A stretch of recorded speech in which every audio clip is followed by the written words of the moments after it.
As a 34-year-old software architect in Seattle, Clara was packing her son's hospital bag when she found the signed trust fund termination letter inside her husband's coat. The document legally liquidated the $300,000 saved for her son's open-heart surgery at Seattle Children's Hospital. The receiving account belonged to Harper, Clara's biological sister, and the hospital's senior pediatric surgeon. Liam walked into the bedroom, adjusting his tie with a cold, calculated precision. Harper stepped in right behind him, holding the Chase Bank confirmation slip. "This doesn't belong to you anymore," Harper stated, tossing the financial slip onto the mattress. Clara stared at the heavy paper, the black ink blurring as the brutal reality set in. Her 6-year-old son, Leo, was sleeping down the hall, his fragile heart failing a little more each day. That money was his only lifeline. Liam crossed the room, his expensive leather shoes clicking sharply against the hardwood floor. He did not offer an explanation or an apology. Instead, he placed his hand firmly on Harper's waist, pulling her close in a gesture of undeniable, long-standing intimacy. The betrayal was absolute, a silent confirmation of an affair that had clearly been thriving right under Clara's own roof. Liam dropped a thick manila envelope onto the wooden dresser, his tone completely devoid of the warmth he had faked for 7 years as he issued a merciless ultimatum. He demanded she sign the divorce papers by midnight, leave the estate, and transfer her equity in their tech startup entirely to his name. If she complied, Harper would authorize the bypass and perform the vital surgery tomorrow morning.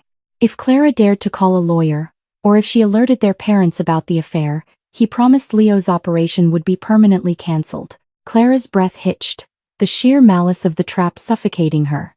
Harper was the lead surgical director. Without her signature, no other doctor at the facility could legally touch Leo's complex case in time. Liam controlled the joint accounts, and he had just drained the only liquid assets Clara had left. They had meticulously planned this targeted strike for months, waiting for the exact moment when Clara would be completely powerless. She had no time to secure a legal injunction, no time to find another specialist, and absolutely no leverage. They held her son's beating heart hostage.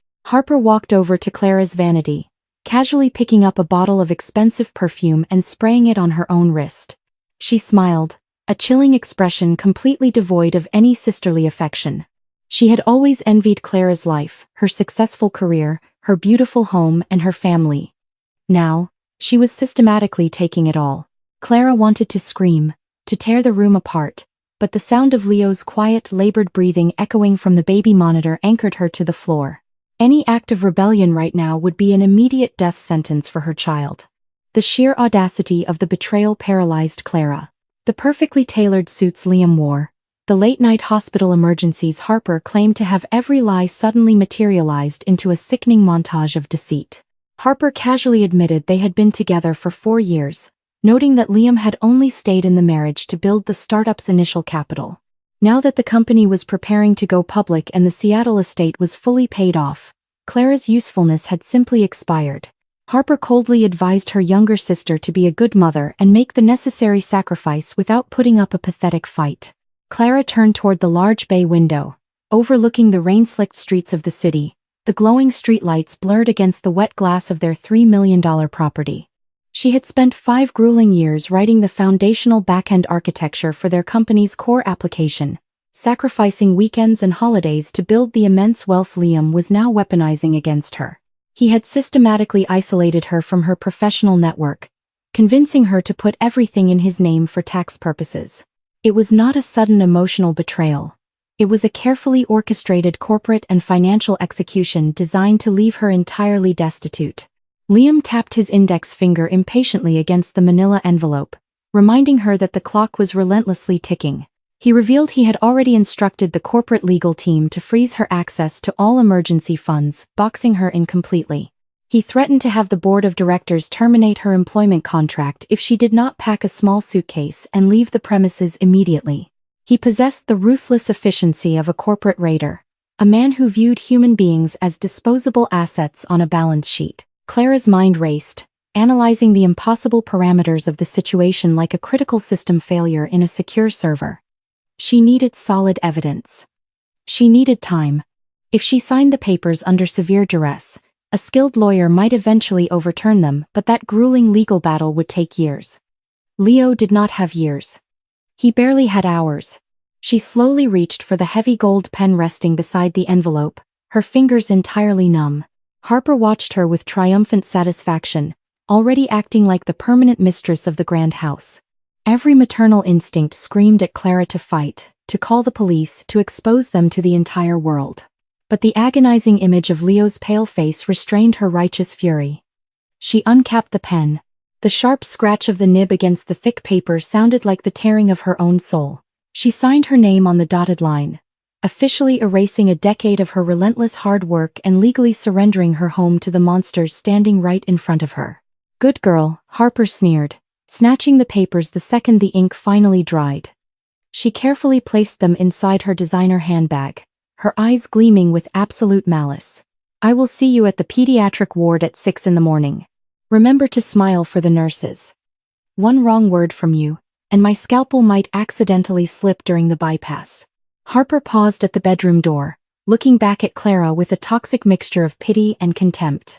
She demanded Clara leave the keys to the Mercedes on the kitchen counter, cruelly suggesting she take an Uber to the hospital tomorrow as a humbling experience. The sheer cruelty of the final demand was meant to break Clara's spirit completely, to ensure she understood her new place at the absolute bottom of the social hierarchy. Liam did not even look back as he followed Harper out of the master suite. The heavy oak door clicked shut, the sound echoing like a prison cell slamming locked. She fell to her knees, the cold hardwood offering no comfort whatsoever. They had taken her money, her marriage, and her dignity in less than 10 minutes, but as she listened to their muffled laughter echoing down the hallway, the paralyzing shock began to recede, replaced by a cold, dark, and terrifyingly calm resolve. She dragged herself up from the floor and walked over to Liam's abandoned nightstand. He had been so focused on securing the divorce papers that he had forgotten his secondary work smartphone. The one he claimed was strictly for international clients. Clara picked it up, her thumb hovering over the dark screen. They thought they had broken her into a million pieces, but they had merely unleashed a desperate mother who had absolutely nothing left to lose. Clara stared at the glowing screen of Liam's secondary smartphone, her pulse hammering against her ribs like a trapped bird beating its wings against a cage. The illuminated display demanded a 6-letter passcode to unlock the device. She did not bother trying their wedding anniversary, and she certainly did not try Leo's birthday. With a trembling, ice-cold finger, she slowly typed in the exact month, day, and year her sister was born. The screen instantly flashed green and unlocked, granting her unrestricted access to the heavily encrypted messaging application Liam used to hide his darkest, most destructive secrets. She opened the primary conversation thread, scrolling past hundreds of sickeningly affectionate messages and illicit photographs that documented a 4-year history of absolute deception. But the romantic betrayal, as agonizing as it was, paled in comparison to the heavily guarded financial documents attached to the bottom of the private chat. Liam had not just drained her son's medical trust fund to hurt her. He was systematically embezzling millions of dollars from their shared technology startup, quietly routing the massive capital through a complex, invisible web of offshore shell companies. Clara clicked on a secure digital document, her eyes frantically scanning the dense legal and financial jargon. Liam and Harper were establishing a massive, untraceable offshore banking account in the Cayman Islands. They were intentionally bleeding the Seattle tech startup completely dry right before its highly anticipated initial public offering. Their ultimate goal was to artificially inflate the company's market valuation, cash out their stolen shares at the absolute peak, and leave the new corporate investors with a completely hollowed-out, bankrupt corporation. Harper was officially listed as the sole primary beneficiary of the massive offshore trust fund. The sheer, terrifying scale of the financial fraud left Clara breathless in the quiet, shadowed bedroom. Liam was actively preparing to commit a massive federal crime, and he was utilizing the exact back-end financial routing software Clara had painstakingly coded from scratch to execute the massive theft. She sat heavily on the edge of the mattress, the crushing weight of the revelation pressing down on her shoulders. She held the absolute power to destroy them both with a single, immediate phone call to the Federal Bureau of Investigation. But Clara's thumb froze in midair over the emergency dial pad. If she reported the massive corporate embezzlement to the federal authorities right now, every single financial asset connected to Liam and the tech startup would be immediately frozen by government agents. That catastrophic freeze included the operational funds already allocated to Seattle Children's Hospital for her son's bypass surgery. Exposing the fraud to the police would absolutely guarantee her son's vital medical procedure would be cancelled indefinitely. She faced an agonizing, impossible, and highly controversial decision. She deliberately chose the fragile life of her young child over immediate, righteous justice. Clara knew that intentionally hiding evidence of a massive federal corporate crime could easily result in her own lengthy imprisonment if she were ever discovered. She swallowed her pride, fully accepting the terrifying legal risk of becoming an active accessory to fraud. Moving with the desperate, brilliant efficiency of a seasoned software architect, she linked the smartphone directly to her hidden encrypted Amazon Web Services cloud drive. She rapidly copied every single message, bank routing number, and voice note, creating an indestructible digital archive of their federal crimes. "I am making a deal with the devil to keep my son breathing," Clara whispered to the empty, echoing room as the secure upload progress bar finally reached 100%. She performed a meticulous factory wipe on the smartphone, permanently erasing all traces of her midnight intrusion, and carefully placed the device exactly where Liam had originally abandoned it on the nightstand. By the time the gray, miserable dawn finally broke through the heavy Seattle rain clouds, Clara had quietly packed Leo's worn overnight hospital bag. Following Harper's incredibly cruel mandate from the night before, she ordered an Uber instead of taking her own vehicle. Sitting in the cramped back seat of the damp, smelling sedan, Clara watched her magnificent estate fade into the rearview mirror. The pediatric cardiology wing at Seattle Children's Hospital was incredibly bright, intensely sterile, and buzzing with quiet morning medical activity. Clara walked through the heavy double doors, tightly clutching Leo's small, trembling hand. Standing near the central nurse's station, radiating absolute authority and grace in her pristine white medical coat, was Harper. She was casually holding a warm cup of Starbucks coffee, laughing softly and exchanging pleasantries with the head anesthesiologist. The sickening duality of her sister's public persona made Clara's stomach turn violently. Harper played the demanding role of the devoted, loving aunt with an utterly flawless, sickening perfection. When she saw Clara and Leo approaching the surgical desk, her beautiful face instantly transformed into a masterclass mask of deep, manufactured concern. She knelt down gracefully on the polished floor, gently stroking Leo's pale cheek, warmly promising the frightened little boy that his favorite aunt was going to fix his brave heart. Clara stood frozen in place, forcing a rigid, unconvincing smile for the surrounding medical staff, her fingernails digging so deeply into her own palms that they practically drew blood. A dedicated team of surgical nurses quickly arrived with a pediatric wheelchair, gently lifting Leo and preparing to transport him to the restricted preoperative suite. Clara kissed his warm forehead, desperately fighting back a massive wave of terrified tears as she promised to be waiting right there in the lobby when he finally woke up. As the nurses wheeled the fragile boy down the long, brightly lit medical corridor, Harper intentionally stepped directly into Clara's personal space, instantly dropping her warm, loving facade the second they were completely out of earshot. Harper leaned in close, her voice a toxic, quiet hiss expertly masked by a bright, pleasant smile intended for the watching nurses. She casually informed Clara that the senior hospital social worker would be visiting the surgical waiting room later this afternoon. Harper had already anonymously reported Clara to Child Protective Services early this morning, officially citing severe emotional instability, sudden homelessness, and lack of income as critical, immediate dangers to a recovering pediatric patient. Child Protective Services looks incredibly favorably upon a stable, wealthy, married doctor stepping in to take emergency custody. "Clara," Harper whispered, her dark eyes gleaming with absolute, triumphant malice. They were not just systematically taking her money, her career, and her marriage.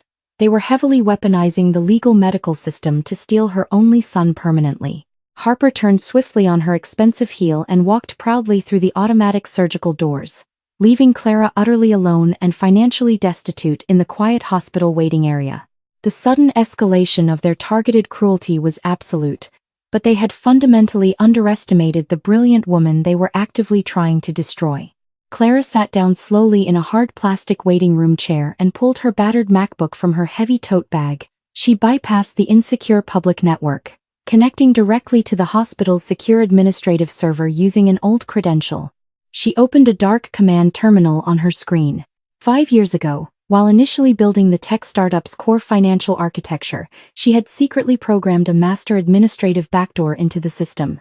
It was a God mode override protocol that Liam knew absolutely nothing about. Her fingers hovered over the keyboard, fully ready to initiate the silent, catastrophic destruction of his entire corporate empire. Clara's fingers danced across the worn keyboard of her MacBook, her dark eyes reflecting the harsh lines of green code scrolling rapidly across the black terminal screen. Sitting in the sterile, brightly lit waiting room of Seattle Children's Hospital, she was entirely invisible to the pacing families and exhausted medical staff around her. The harsh scent of clinical antiseptic filled the cold air, but Clara was completely numb to her physical surroundings. She was no longer just a terrified mother waiting for her son to survive a bypass. She was the lead architect of Liam's entire digital existence. She bypassed the primary firewall of their tech startup with a few rapid keystrokes, utilizing the hidden backdoor she had embedded into the foundational architecture 5 years ago. She had spent countless sleepless nights coding the advanced security protocols they now used to lock her out. Liam believed he controlled their massive wealth, but he had fundamentally misunderstood who actually built the vault. She accessed the executive financial dashboard, her stomach twisting into a cold, hard knot as she viewed his real-time activity. Liam was currently initiating a massive wire transfer of $50 million. He was aggressively bleeding the corporate accounts completely dry, routing the massive capital through a complex labyrinth of international shell companies destined for the Cayman Islands. It was the absolute peak of corporate fraud, carefully designed to leave the company entirely bankrupt right before the highly anticipated initial public offering. If she simply canceled the transaction, Liam would immediately know she was inside the secure network, and he would retaliate by cutting off Leo's medical care. She needed a weapon that was entirely invisible, a silent execution that would trap him in his own arrogance. Clara did not stop the massive transfer. Instead, she fundamentally rewrote the destination parameters. Operating with absolute, chilling precision, she created an invisible data loop within the system architecture.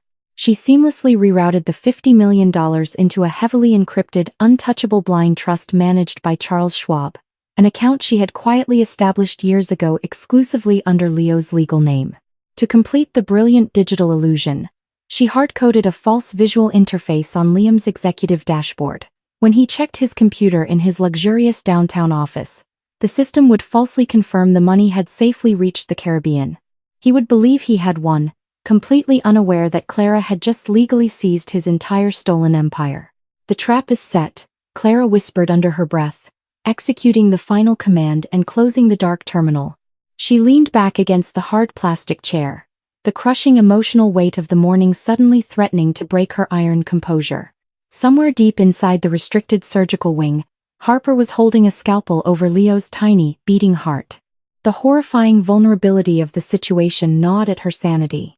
She had legally surrendered her marriage, her beautiful Seattle estate, and her professional dignity in a matter of hours, all to buy the fragile existence of her little boy.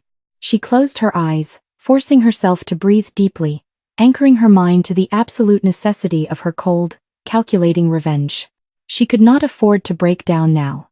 Her agonizing wait was abruptly interrupted by the sharp clicking of practical heels echoing across the polished hospital floor. Clara opened her eyes to see a stern, professionally dressed woman approaching her section of the waiting room, firmly holding a thick manila folder. The woman introduced herself as Eleanor, a senior investigator from Child Protective Services. Eleanor wore a sharp gray suit that contrasted sharply with the warm pastel walls of the pediatric ward. Harper had executed her vicious threat perfectly. Eleanor possessed the cold, analytical gaze of a veteran social worker conditioned to look for the worst in desperate parents. She had arrived expecting to find a broken, hysterical, suddenly homeless woman who posed an immediate dangerous threat to a recovering pediatric patient. Eleanor sat down in the adjacent chair, her tone carefully neutral but heavily laden with unspoken judgment as she launched into her rigorous interrogation. She stated that the state agency had received a highly credible emergency report detailing Clara's sudden eviction, severe financial instability, and rapidly deteriorating mental health. The legal implication was heavily devastating. If Clara could not immediately prove she could provide a safe, stable, and wealthy environment for her son, the state of Washington would take emergency custody of the child the moment he woke up from surgery. Harper had orchestrated this bureaucratic nightmare to ensure Clara would be escorted out of the hospital by armed security, leaving Leo entirely in her sister's toxic care. Clara did not scream, she did not cry, and she absolutely did not launch into a frantic, unbelievable story about her sister sleeping with her husband. She knew that any display of emotional hysteria would only validate Harper's malicious psychological profile. Instead, Clara slowly opened her MacBook, her demeanor radiating the terrifying, absolute calm of a woman who held the world by the throat. She was weaponizing the exact same financial privilege Liam used to crush her, fully embracing the highly controversial reality that massive wealth dictated the absolute truth in modern America.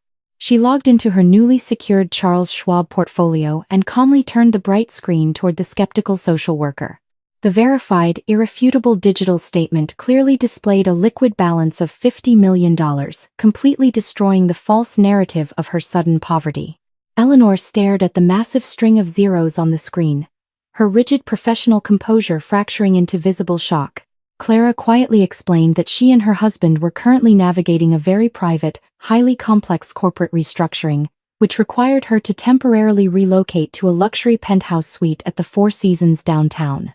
She delivered the brilliant lie with such effortless, aristocratic grace that Eleanor immediately began backtracking, clearly realizing the state agency had been heavily manipulated into harassing an immensely wealthy, highly stable technology executive. Clara subtly planted the final seed, expressing deep, sisterly concern about Harper's increasingly erratic behavior and unhealthy, obsessive attachment to her nephew, quietly shifting the heavy institutional suspicion directly onto the surgeon. Eleanor hastily closed her manila folder, apologizing profusely for the terrible misunderstanding before hurrying away to officially close the baseless investigation. Clara watched her leave, a cold, triumphant satisfaction settling deep in her chest. She had easily neutralized Harper's most vicious legal attack without raising her voice a single decibel. Suddenly, her encrypted smartphone pushed a silent, critical notification to the screen. The automated corporate fraud alert she had secretly programmed had just successfully triggered. Liam's primary venture capital investors in Silicon Valley had just received irrefutable, anonymous proof of his massive offshore embezzlement. The heavy double doors of the surgical ward suddenly swung open, and Harper walked out, her surgical scrubs covered in fresh blood, completely unaware that their entire world was about to violently collapse. Harper stood under the harsh fluorescent lights, stripping off her bloody surgical gloves with chilling, practiced efficiency. The heavy double doors of the pediatric surgical suite closed silently behind her, sealing away the sterile scent of iodine and anesthetics. She looked down at Clara with a toxic mixture of absolute exhaustion and supreme arrogance. The grueling open-heart bypass had been a complete clinical success, securing Harper's pristine reputation as the top pediatric surgeon in the entire Pacific Northwest. She casually tossed the soiled latex into a red biohazard bin, acting as if she had just finished a routine morning jog instead of holding her own nephew's fragile life in her hands. "He is stabilizing in the intensive care unit," Harper stated, her voice devoid of any genuine familial warmth. She leaned against the nurse's station, crossing her arms over her expensive, tailored scrubs. "The mechanical valve is functioning perfectly, and his vital signs are remarkably strong for a boy his age. I did exactly what I promised I would do, Clara. I saved your pathetic, fragile little family. Now it is time for you to honor your side of our very permanent arrangement." Clara remained entirely seated in the hard plastic waiting chair, her face a carefully constructed mask of absolute submissive defeat. She nodded slowly, keeping her dark eyes lowered to the freshly polished hospital floor to hide the terrifying, cold calculation burning behind them. The agonizing, paralyzing fear that had gripped her chest for the last 24 hours instantly evaporated. Leo was alive. The intricate, delicate surgery was officially over, and he was safely surrounded by a dedicated team of unbiased medical professionals. Harper no longer held any power over her son's beating heart, effectively severing the only chain that had kept Clara restrained. Harper misread Clara's strategic silence as total psychological surrender. She smiled, a cruel, triumphant expression that highlighted her striking resemblance to their wealthy, demanding mother. She coldly reminded Clara that the senior social worker from Child Protective Services would be arriving at any moment to evaluate her sudden homelessness and lack of stable income. Harper cruelly suggested Clara take a few final tearful moments with Leo before the state authorities inevitably escorted her out of the medical facility by force. She turned and walked confidently toward the doctor's private lounge, completely unaware that she had just authorized her own spectacular destruction. Miles away, deep in the heart of downtown Seattle, Liam stood at the floor-to-ceiling windows of his massive executive suite. He was swirling a glass of incredibly expensive scotch, looking down at the rain-slicked city streets like a conquering corporate king. The highly anticipated initial public offering of their technology startup was scheduled for the following week, and he had just successfully diverted $50 million into what he believed was an untouchable Caribbean account. He had officially secured his massive, stolen fortune and successfully discarded his brilliant, hardworking wife in a single, flawlessly executed morning. His private desk phone suddenly shattered the quiet luxury of the massive office. It was not his private banking liaison. The caller identification displayed the direct, private number of his lead venture capital investor from Silicon Valley.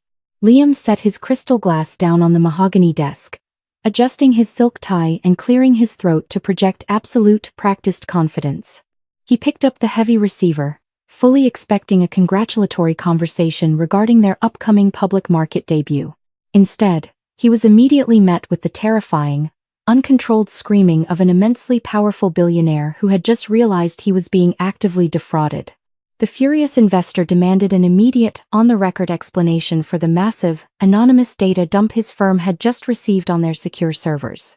He explicitly detailed the heavily encrypted internal routing numbers, the exact timestamps of the massive corporate withdrawals, and the undeniable digital footprint leading directly to an offshore shell company. Liam felt all the blood drain rapidly from his face, his knees suddenly buckling under the crushing weight of the impossible accusation. The investor viciously declared that they were pulling all institutional funding immediately and had already forwarded the undeniable evidence directly to the Securities and Exchange Commission. Panic, raw, and suffocating, seized Liam by the throat as the phone went completely dead. He lunged across his massive desk, frantically typing his administrative credentials into the primary executive dashboard Clara had built for him. The visual interface perfectly mimicked his earlier transaction, stubbornly insisting the massive fortune was safely resting in the Cayman Islands. But when he desperately tried to ping the external banking server for a direct, manual balance confirmation, the screen flashed a terrifying, bright red error code. The offshore account was completely empty. The $50 million had vanished into thin air. Liam aggressively slammed his fists against the keyboard, his perfect, arrogant composure fracturing into 1,000 pieces of pure, unadulterated terror. He tried to call his elite corporate defense attorney, but the call was instantly routed to an automated voicemail system. The news of the massive federal fraud was already spreading through the tight-knit Seattle financial sector like a catastrophic wildfire. He was entirely trapped in a burning corporate empire, and the brilliant, supposedly defeated woman he had just thrown onto the street was the only person capable of writing the code that was currently destroying him. Back in the quiet, sterile environment of the pediatric intensive care unit, Clara stood over her sleeping son's hospital bed. The rhythmic, steady beeping of the heart monitor was the most beautiful symphony she had ever heard. She gently stroked his pale forehead, whispering a soft, fierce promise that no one would ever hurt them again. The heavy wooden door to the private recovery room suddenly burst open, hitting the wall with a violent, echoing crack. Harper stood in the doorway, her beautiful face distorted into a mask of pure, frantic panic, tightly gripping her ringing smartphone. "What did you do?" Harper hissed, her voice trembling violently as she stepped into the dimly lit hospital room. "Liam just called me from the office. The venture capital firm is pulling out of the public offering, and the federal authorities are already auditing the main accounts." "Where is the money, Clara? What did you do to the offshore transfer?" Clara did not flinch, nor did she raise her voice. She carefully adjusted the warm hospital blanket around Leo's small shoulders before slowly turning to face her terrified sister. She calmly informed Harper that the senior investigator from Child Protective Services had already visited the waiting room. Clara politely explained how easily the state agency had dismissed the malicious allegations once they verified her massive, $50 million Charles Schwab portfolio. Harper stumbled backward, her breath catching in her throat as the horrifying reality of the situation finally paralyzed her. "You see, sister," Clara whispered, stepping deliberately into Harper's personal space with the terrifying presence of an apex predator. "You took my husband, and you tried to take my son. So, I took absolutely everything else." Before Harper could even attempt to formulate a defense, the hospital's loud, overhead public address system chimed with a harsh, authoritative tone. "The chief of surgical medicine formally requested Dr. Harper report immediately to the main administrative office." Clara smiled, a cold, empty expression that promised absolute ruin.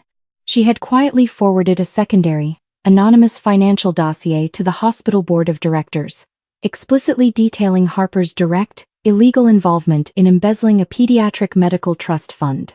The brilliant, ruthless execution had officially begun. The polished mahogany doors of the chief executive suite felt like the heavy gates of a maximum security prison. Harper walked into the expansive room, her expensive medical clogs squeaking slightly against the pristine marble floor. Sitting around the massive conference table were the 5 senior members of the hospital board of directors, their expressions universally grim and unyielding. At the head of the long table sat Dr. Eris, the veteran chief of surgical medicine who had personally mentored Harper for nearly a decade. He did not offer her a seat. He did not offer a polite greeting. Instead, he simply pushed a thick, meticulously organized manila dossier across the polished wood. It was an exact, printed replica of the encrypted digital file Clara had anonymously transmitted just 30 minutes prior. The chief coldly and methodically outlined the undeniable evidence. The printed documents explicitly proved Harper had actively facilitated the illegal, unauthorized transfer of $300,000 from a highly restricted pediatric medical trust fund directly into her own private banking account. Harper opened her mouth to construct a desperate lie, perhaps planning to blame a catastrophic administrative banking error or a malicious external cyber attack. But the devastatingly thorough documentation Clara had provided included the exact digital authorization signatures, the verified timestamp protocols, and even the heavily encrypted communication logs between Harper and Liam detailing the theft. The sheer weight of the federal financial crime was absolutely suffocating. The hospital board was not merely terminating her highly lucrative employment contract. They were legally obligated to report the massive ethical violation directly to the state medical licensing board. 2 large, imposing hospital security guards suddenly materialized in the open doorway of the boardroom. The chief of surgery demanded she immediately surrender her hospital identification badge and her administrative electronic pager. Harper's hands shook violently as she unclipped the plastic badge, the terrifying reality of her spectacular downfall finally breaking her arrogant, flawless facade. The security personnel escorted her out of the administrative wing, deliberately parading her past the crowded central nurses' station.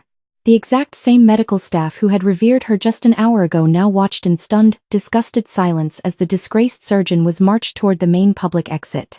Clara had meticulously engineered a flawless, deeply public humiliation, permanently destroying the pristine professional reputation Harper valued far above human life. While Harper was being thrown out into the cold Seattle rain, Liam was frantically sprinting through the crowded hospital lobby. His perfectly tailored Italian suit was entirely soaked from the torrential downpour outside, his expensive silk tie hanging loosely around his neck. The arrogant, untouchable corporate raider from yesterday morning had been completely erased, replaced by a terrified, desperate man actively fleeing from federal authorities. He had abandoned his massive downtown executive office the exact second his private security team informed him that armed federal agents from the Securities and Exchange Commission were aggressively demanding access to the corporate servers. He had absolutely nowhere else to run. Clara was the undisputed architect of the catastrophic digital trap, which meant she was the only human being on Earth capable of reversing the massive financial transfer and saving him from a lengthy federal prison sentence. Liam burst through the heavy double doors of the pediatric intensive care unit, his chest heaving violently as he desperately scanned the quiet, dimly lit medical room. He found Clara sitting peacefully beside Leo's hospital bed, gently reading a worn children's book to the heavily sedated boy. She did not even flinch at his chaotic, noisy entrance. Liam rushed to her side, his expensive leather shoes sliding awkwardly against the sterile floor. He fell to his knees beside her chair, completely abandoning his false corporate pride. He aggressively begged her to log back into the hidden administrative system and return the $50 million to the primary startup accounts before the federal agents secured the server logs. He desperately claimed that if the massive company collapsed today, hundreds of innocent corporate employees would immediately lose their financial livelihoods and crucial medical insurance. Clara closed the small book, turning her dark, incredibly calm eyes toward the pathetic man kneeling on the floor. He was actively attempting to weaponize her fundamental sense of moral empathy, using the innocent corporate employees as human shields to protect his own freedom. It was a vicious, highly manipulative psychological tactic designed to exploit her inherent kindness. Clara faced a brutal, highly controversial decision. If she kept the massive fortune hidden securely in the Charles Schwab Trust, the technology startup would violently crash, and innocent people would inevitably suffer the severe financial consequences of the bankruptcy. But if she returned the capital, Liam would instantly regain his immense corporate power, secure his federal legal immunity, and inevitably find a new, ruthless way to destroy her and her child. She leaned forward, the faint, rhythmic beeping of the pediatric heart monitor filling the tense, heavy silence of the room. Clara coldly informed him that the innocent employees were exclusively his administrative and moral responsibility, not hers. She deliberately chose to let the massive corporate empire burn to the ground, fully accepting the heavy moral collateral damage required to ensure her absolute, permanent survival. She had spent 5 grueling years building the foundational architecture of that company, sacrificing her youth and health for his vision, and she felt absolutely no remorse in watching it violently collapse into ash. Liam stared at her, his eyes wide with genuine, paralyzing terror as he finally realized the immense depth of his catastrophic miscalculation. He had intentionally pushed a brilliant, fiercely protective mother into a dark corner, and she had evolved into a ruthless, unstoppable predator. "You cannot do this to me, Clara. I will go to federal prison for a decade," Liam whispered frantically, his voice cracking under the immense pressure. Clara calmly picked up the children's book, her face completely devoid of any lingering affection or pity as she looked down at him. "A decade in a federal penitentiary is a remarkably generous sentence for a man who intentionally tried to stop his own son's beating heart," Clara replied softly. Suddenly, Liam's cellular phone vibrated aggressively in his damp suit pocket. It was not his corporate defense lawyer. It was an automated emergency notification from the hospital security desk. 4 federal agents wearing dark windbreakers had just entered the main medical lobby, and they were actively demanding his exact location. Heavy footsteps echoed down the sterile, brightly lit corridor of the pediatric intensive care unit. The sound was entirely out of place in the quiet, highly controlled medical environment, signaling the violent intrusion of the outside world. Liam froze, his desperate pleading dying instantly in his throat as the heavy wooden door swung open. 4 federal agents wearing dark windbreakers with the bright yellow letters of the Federal Bureau of Investigation stepped deliberately into the room. They possessed the cold, unyielding authority of men who dismantled massive corporate empires for a living, their intimidating presence immediately shifting the balance of power. Liam slowly raised his trembling hands, his expensive Italian suit completely ruined by the cold Seattle rain and his own suffocating terror. He looked absolutely pathetic, a hollow shell of the ruthless corporate raider who had confidently ordered Clara to abandon her home just hours prior. The lead agent did not raise his voice, perfectly respecting the fragile medical environment, but his tone left absolutely no room for negotiation. He formally identified himself and immediately instructed Liam to turn around and place his hands securely behind his back.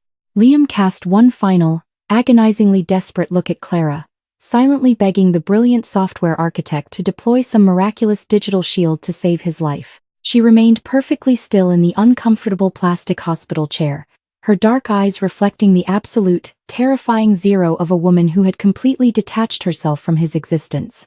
She gently smoothed the warm blanket over Leo's sleeping form, intentionally ignoring the spectacular destruction of the man who had tried to sacrifice their only child.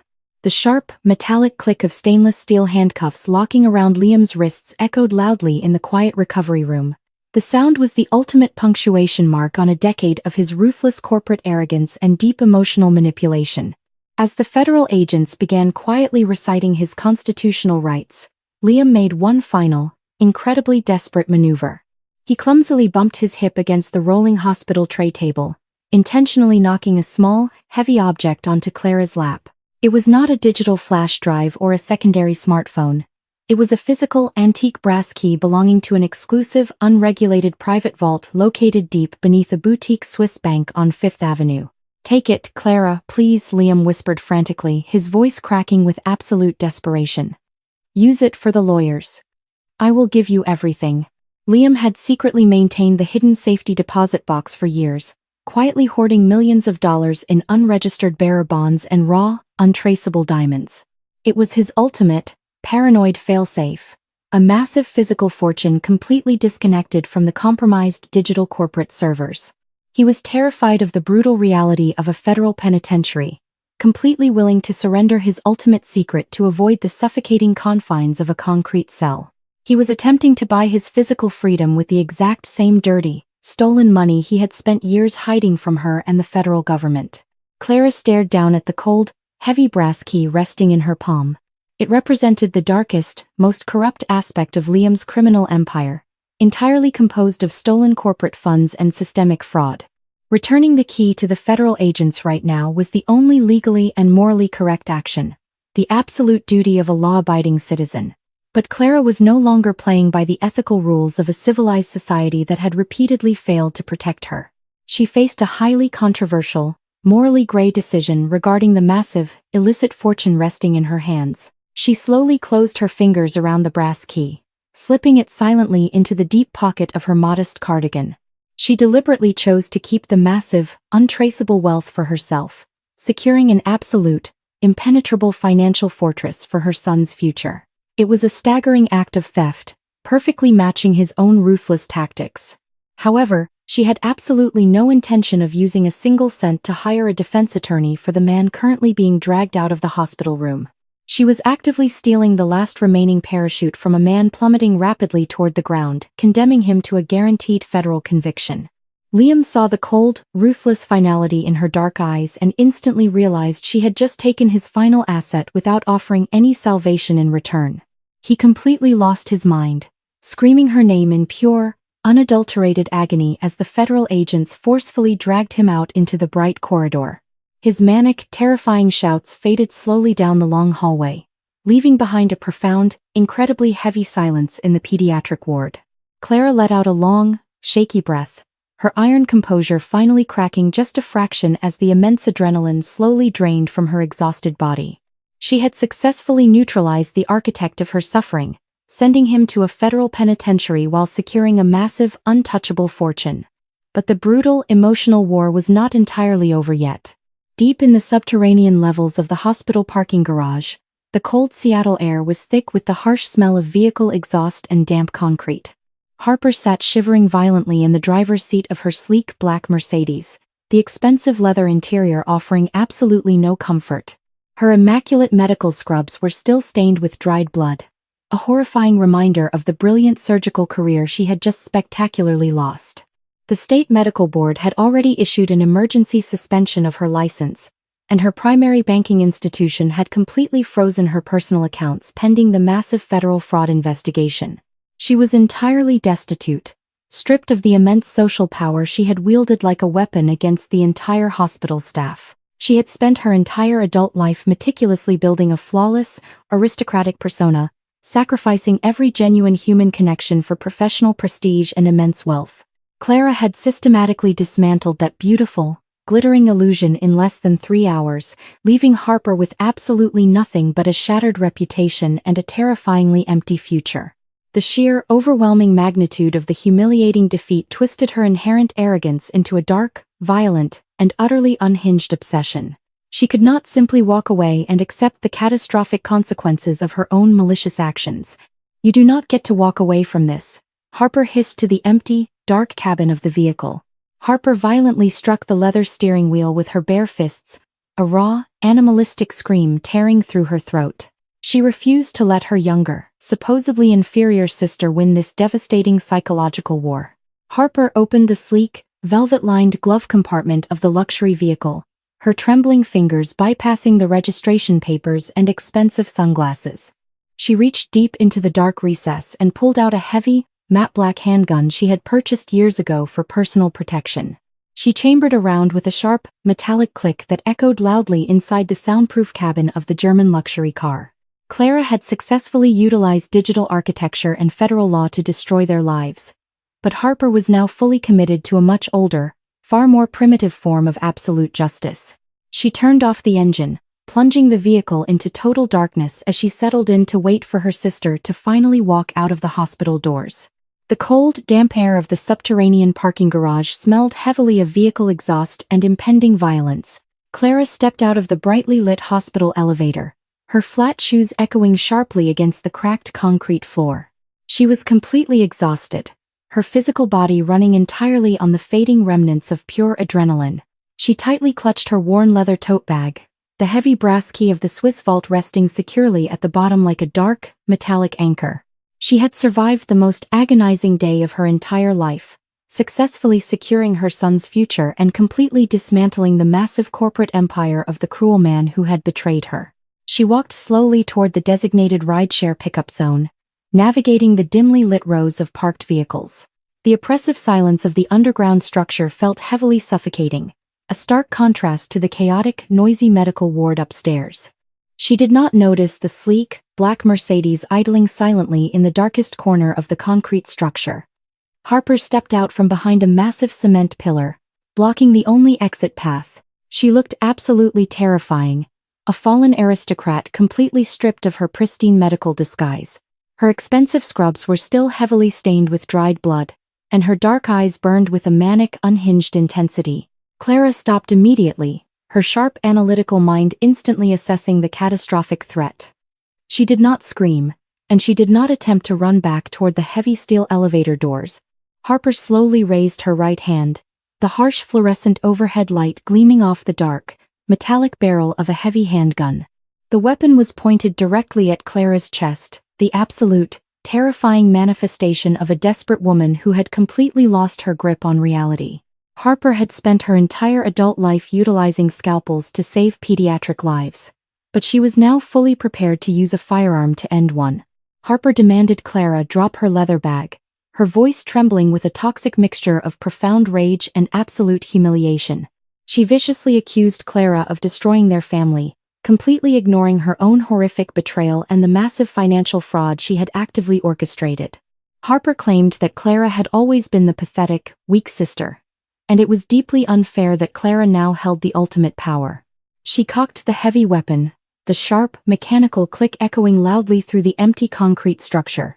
She demanded the immediate return of her medical career, her stolen wealth, and her pristine public reputation, absurdly believing a bullet could magically reverse the catastrophic events of the day. Clara stared directly down the dark barrel of the loaded weapon, refusing to give her sister the satisfaction of visible terror. She slowly lowered her leather tote bag to the damp concrete, maintaining constant, unbreakable eye contact with the disgraced surgeon. Clara calmly informed Harper that pulling the trigger would absolutely guarantee a life sentence in a maximum security federal penitentiary. She rationally explained that the entire subterranean parking structure was heavily monitored by advanced security cameras, and the loud gunshot would instantly summon the armed federal agents currently searching the medical facility above them. "You have already lost everything, Harper," Clara stated softly, her voice echoing with a chilling, absolute authority. "Do not give them your physical freedom as well. Put the weapon down." Harper let out a raw, agonizing laugh, shaking her head violently as tears of pure frustration finally spilled down her pale cheeks.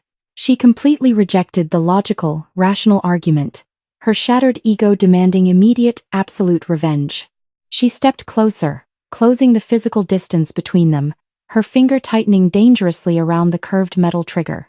Harper venomously whispered that she would rather spend the rest of her life in a federal prison than watch her younger sister walk away with the massive offshore fortune and the ultimate victory. The sheer, suffocating tension in the dark garage reached an unbearable, critical peak. Clara realized that logical negotiation was completely useless against a deeply narcissistic psychopath experiencing a total mental collapse. She needed a drastic, immediate tactical shift. Moving with astonishing, calculated speed, Clara reached into the deep pocket of her modest cardigan.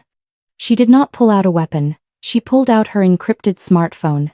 Her thumb rapidly pressed a sequence of buttons, instantly activating a highly customized, emergency broadcasting application she had secretly designed years ago for corporate security purposes.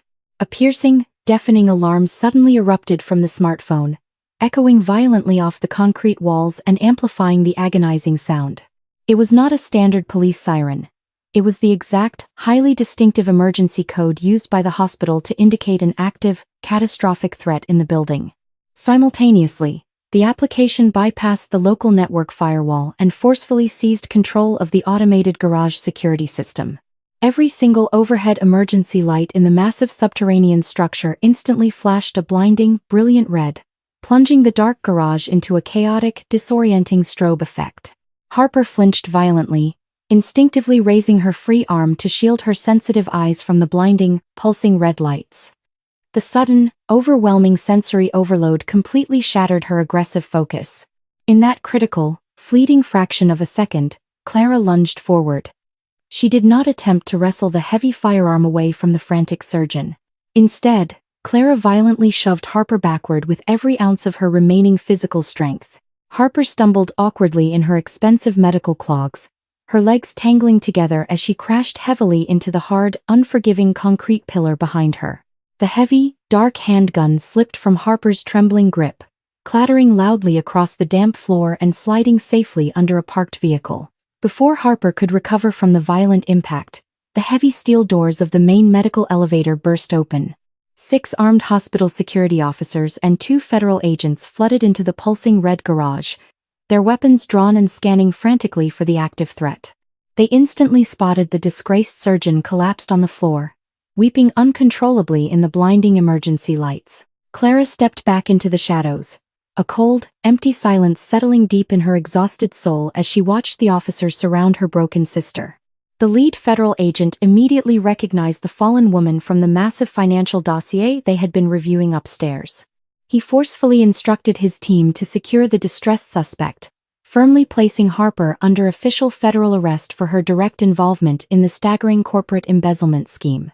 Clara watched the brutal, final conclusion of their toxic sibling rivalry from the safe distance of the concrete shadows. Her massive, stolen fortune was completely secure, and her young son was safely recovering upstairs. She turned and walked silently out of the subterranean garage, stepping out into the cold, cleansing rain of the Seattle evening. She had won the devastating war, but she had fundamentally transformed into something incredibly dark and ruthless to achieve her ultimate victory. The sprawling penthouse suite at the Four Seasons in downtown Seattle was a sanctuary of quiet, untouchable luxury. Clara stood by the massive floor-to-ceiling windows, watching the relentless Pacific Northwest rain batter the thick, soundproof glass. She was no longer the exhausted, terrified mother wearing a damp cardigan in a sterile hospital waiting room. She wore a perfectly tailored charcoal blazer and crisp trousers, her dark hair pulled back into a severe, elegant knot. In the adjacent master bedroom, her young son Leo was sleeping soundly in a massive cloud-like bed, his fragile heart finally beating with a strong, steady rhythm. The delicate mechanical valve Harper had successfully installed was functioning flawlessly, an ironical, permanent reminder that her sister's only good deed had ultimately fueled her own spectacular destruction. A soft, polite knock at the heavy oak door broke the tranquil silence of the morning. Clara turned away from the breathtaking view of the gray city skyline and walked smoothly across the polished hardwood floor. She opened the door to reveal Mr. Sterling, a ruthlessly efficient corporate bankruptcy attorney she had hired using a fraction of the hidden Charles Schwab funds. He was an older, fiercely intelligent man who specialized in dismantling ruined technology empires and picking the corporate bones completely clean. He stepped into the warm penthouse, carefully setting his heavy leather briefcase onto the sleek glass dining table. He did not possess the arrogant swagger Liam once had. Instead, he treated Clara with the deep, cautious reverence usually reserved for highly dangerous apex predators. Mr. Sterling unlocked his briefcase and withdrew a thick stack of pristine legal documents, aligning them perfectly on the glass surface. He officially confirmed that the federal government had completely frozen every single asset connected to Liam and the fraudulent tech startup. The highly anticipated initial public offering had violently imploded, sending catastrophic shockwaves through the entire Silicon Valley venture capital network. Liam was currently sitting in a maximum security federal holding cell without any possibility of bail, completely isolated from the wealthy, privileged world he once ruled. The federal prosecutors were aggressively pursuing a staggering 50-year prison sentence for the massive wire fraud, and his elite defense attorneys had completely abandoned him the exact second his primary bank accounts were permanently frozen.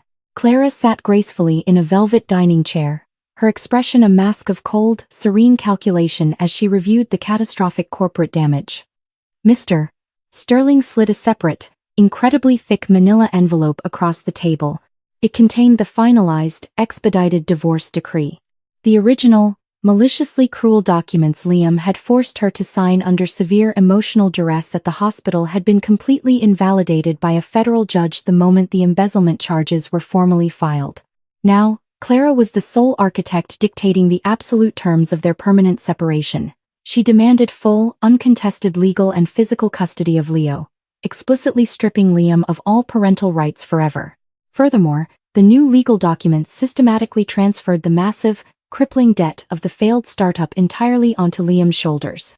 He would leave the marriage with absolutely negative assets, facing a lifetime of severe financial ruin even if he somehow managed to survive his lengthy federal prison sentence. Clara uncapped her heavy gold pen, the exact same instrument she had used to sign away her life just a week ago. This time, her hand did not tremble. She signed her name with a sharp, fluid motion, officially and legally erasing the man who had tried to sacrifice their only child for a corporate payout. "He begged me to give you a message," Mr. Sterling stated quietly, his voice barely rising above the sound of the rain against the glass. "He wants you to testify that he was heavily manipulated by your sister. He claims he can secure a reduced plea deal if you corroborate his fabricated story."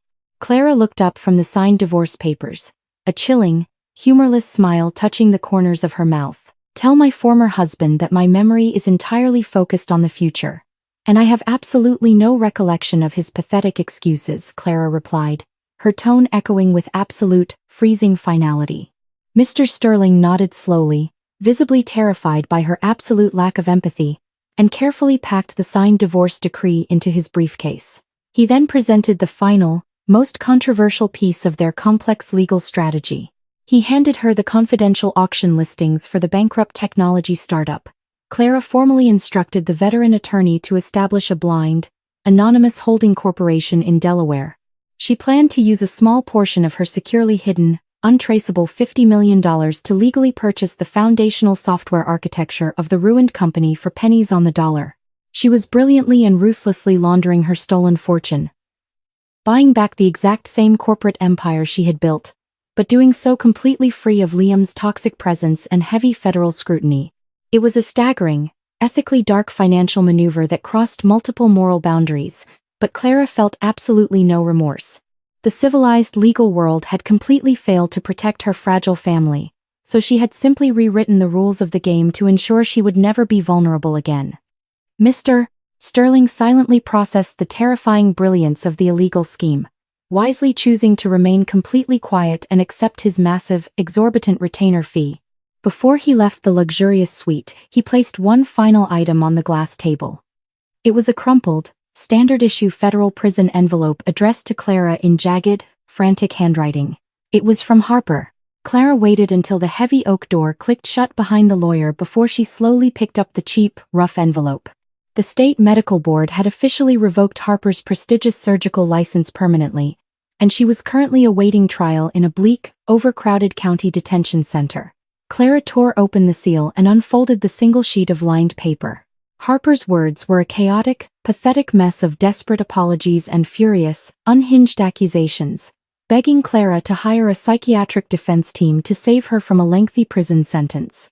The arrogant, untouchable pediatric surgeon had been completely reduced to a weeping, desperate prisoner begging her younger sister for a miraculous salvation. Clara did not read past the second frantic paragraph. She walked calmly across the expansive penthouse living room toward a sleek, metallic paper shredder resting near her temporary office desk. She fed the pathetic, pleading letter directly into the hungry machine. The sharp, mechanical hum of the steel blades violently destroying Harper's final, desperate hope was the most satisfying sound Clara had ever heard. She watched the tiny, illegible ribbons of paper fall into the plastic bin, completely erasing her sister from her reality. She turned her back on the shredded remains of her toxic past and walked slowly into the quiet master bedroom. She gently kissed her sleeping son's warm forehead, her heart swelling with a fierce, indestructible maternal love. She reached into her tailored blazer pocket and pulled out the cold, heavy brass key she had stolen from Liam in the hospital. The massive, unregulated physical fortune of raw diamonds and bearer bonds was still waiting patiently in a dark, subterranean vault deep beneath a boutique Swiss bank on Fifth Avenue. Clara smiled, realizing her dark, brilliant journey was only just beginning. The discreet, unmarked facade of the boutique Swiss financial institution blended perfectly into the historic architecture of Fifth Avenue in downtown Seattle. Clara stepped out of her hired black town car, holding a heavy, reinforced leather briefcase close to her side. She bypassed the standard corporate banks entirely, walking toward heavy bronze doors that required an exclusive heavily vetted membership just to pull the handle.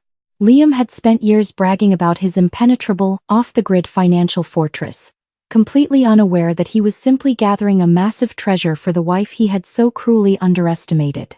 She pushed the heavy doors open, leaving the miserable, relentless Seattle rain behind as she entered a world of silent, absolute wealth. The marble lobby was completely empty, deliberately devoid of the chaotic, noisy cues found in traditional banking environments. A tall, impeccably dressed vault manager named Mr. Kessler approached her with silent, practiced discretion. He did not ask for a standard driver's license or a common credit card. Clara simply reached into her tailored blazer and produced the heavy, antique brass key.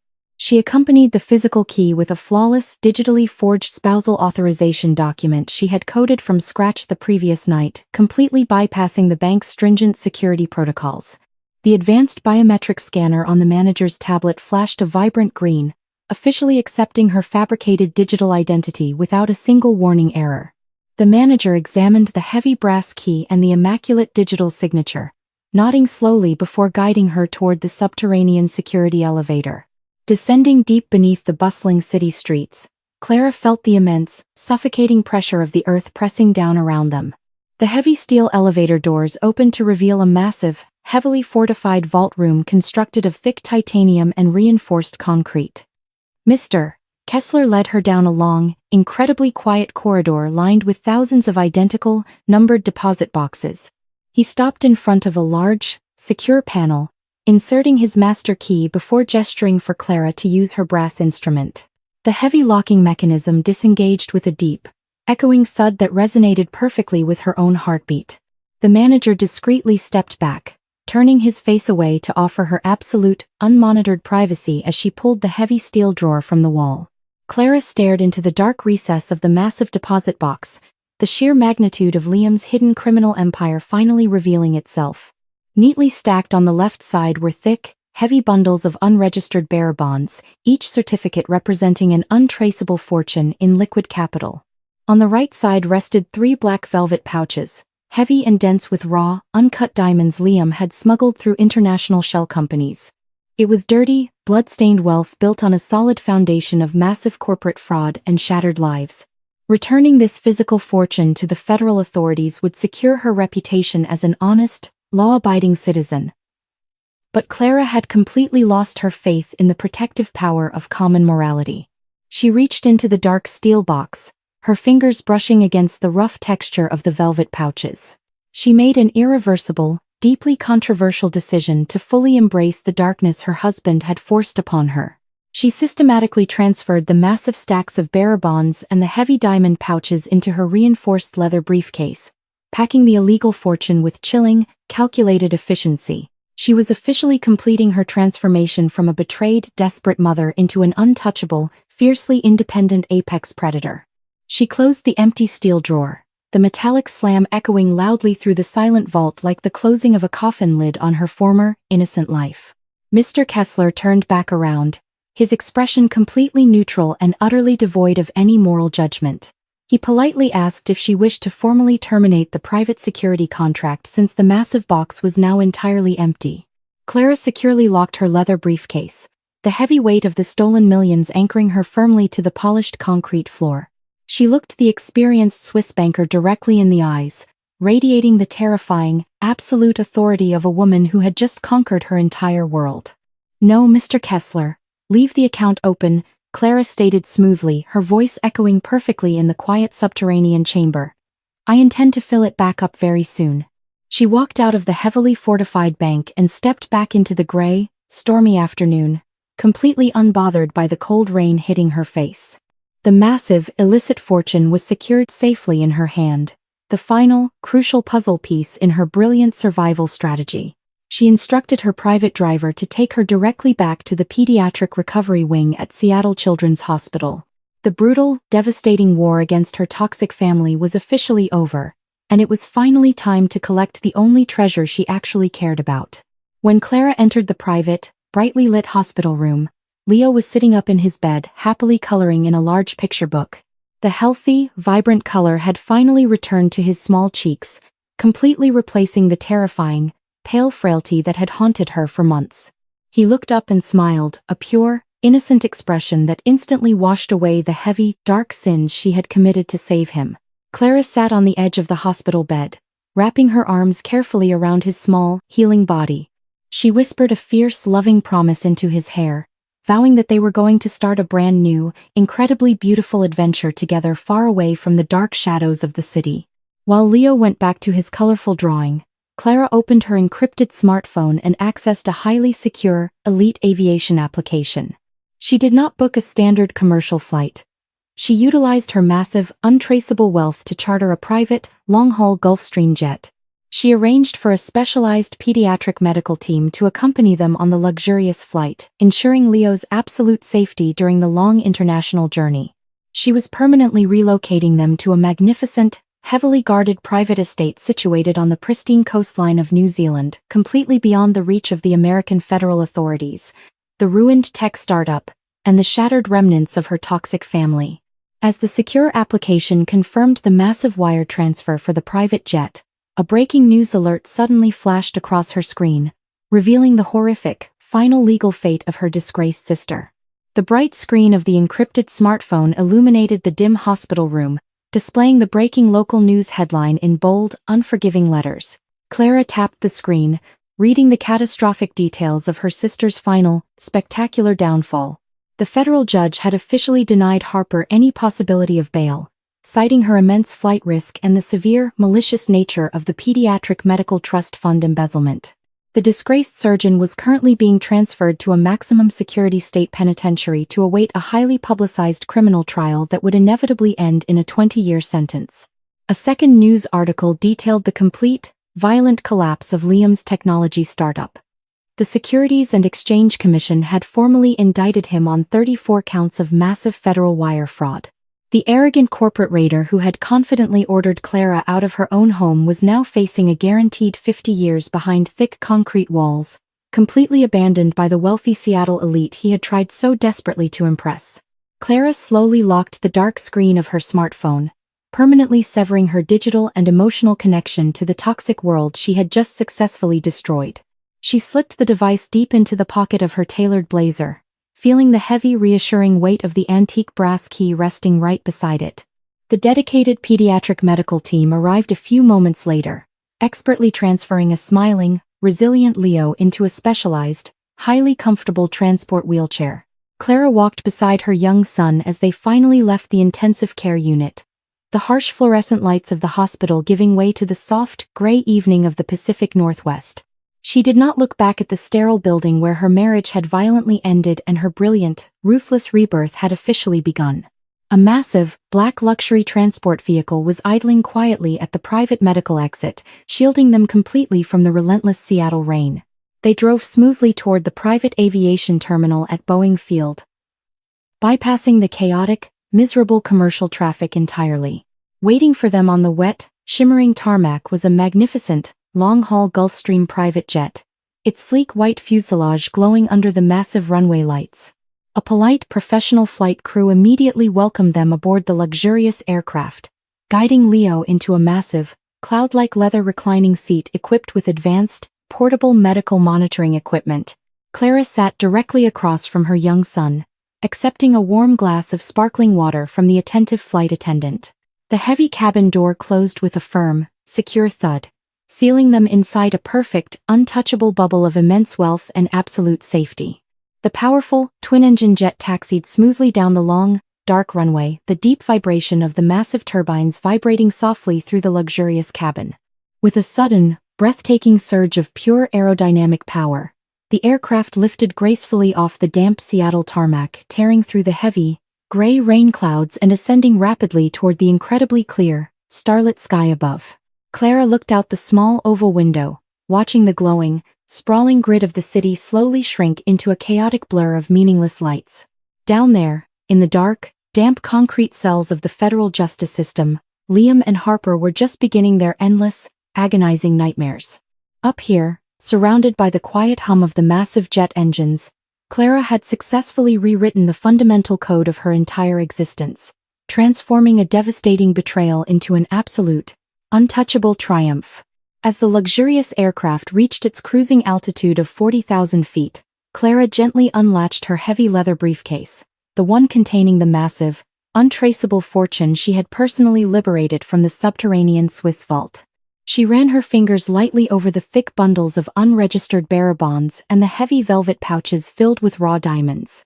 This was the exact same dark, dirty wealth that Liam had ruthlessly accumulated by destroying innocent lives, but Clara was fundamentally repurposing the massive capital to build an impenetrable fortress for her fragile family.